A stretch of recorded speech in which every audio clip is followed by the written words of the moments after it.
Salut les fans de Top, c'est le salon du livre en mars. Pour rigoler, on va vous faire un classement des pires livres de tous les temps. Des livres pourris que personne ne devrait lire, quoi. À moins qu'il n'y ait vraiment rien d'autre à portée de main. Et on commence avec un livre au titre accrocheur, idéal pour la lecture aux toilettes. Comment chier dans les bois, pour une approche environnementale d'un art perdu. L'auteur fait l'apologie du faire caca dans la nature pour nous rappeler la beauté et la grandeur des espaces naturels et du respect qu'on leur doit. Un livre où on vous apprend donc à faire caca dans les bois. Très intéressant. Voici un autre livre dans le même genre, où on vous apprend cette fois-ci à faire l'amour en pleine nature. Intitulé « Le sexe dans la nature pour une nouvelle approche d'une dimension cachée ». Ce livre donne des solutions à tous les randonneurs, campeurs et alpinistes amoureux qui cherchent un peu d'intimité. Encore un livre sur un besoin naturel, l'art de péter, essai théorie physique et méthodique à l'usage des personnes constipées, des personnes graves et austères, des dames mélancoliques et de tous ceux qui restent esclaves du préjugé. Vous l'avez compris, ce livre vous apprend à ne plus avoir honte de péter et vous fait une description des multiples façons d'exercer cet art. Voici un livre au titre plutôt suspect. Je sens que ça vient. Un petit texte court et polémique de Comité Translucide qui parle de révolution sans pleurs ni grincement de dents, qui, soyons-en sûrs, intéressera beaucoup de monde. On continue avec Comment se faire des amis. Un livre qui donne des conseils pour améliorer vos relations avec autrui et qui vous apprend que la qualité de contact est un puissant moteur de succès.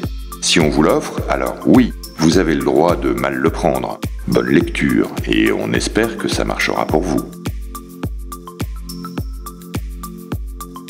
Voici un autre livre intitulé Les 11 lois de la réussite. Vous avez également le droit, comme le précédent, de vous poser des questions sur les intentions de la personne qui vous l'a offert. Un livre d'Anthony Robbins, un coach mondialement connu, qui vous offre des techniques pour résoudre tous vos problèmes et vous faire réussir dans la vie.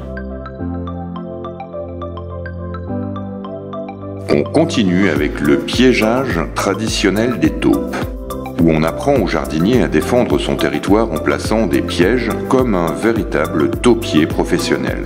Chaque cas de figure est illustré en photo, au cas où vous n'auriez vraiment rien d'autre à lire en ce moment. 3 générations connaissent les chansons de Jean-Jacques Debout. Dans ce livre, il raconte ses relations personnelles avec des artistes comme Charles Trenet, Barbara, Jacques Brel, Georges Brassens, Dalida ou encore Chantal Goya. Intitulé « Ma vie à dormir debout », il a quand même réussi à faire un jeu de mots avec son nom de famille et le titre de son livre. On enchaîne avec un livre qui a eu un succès fou, 50 nuances de Grey. Facile à lire, il a été qualifié de mommy porn aux États-Unis. Avec pour thème tabou le sadomasochisme, il a forcément attiré plein de curieux. Seulement voilà, le comportement violent de Christian est totalement excusé par son enfance difficile et la femme est représentée comme beaucoup plus faible, ce qui en fait un livre un peu sexiste sur les bords. On termine avec un autre livre facile à lire qui s'est également vendu comme des petits pains et que vous connaissez forcément, Twilight. Une histoire d'amour impossible entre une jeune femme mortelle et un vampire immortel, qui véhicule l'idée que la femme est par définition faible et a besoin d'un homme pour la protéger. Un bon livre à lire aux toilettes, Twilight.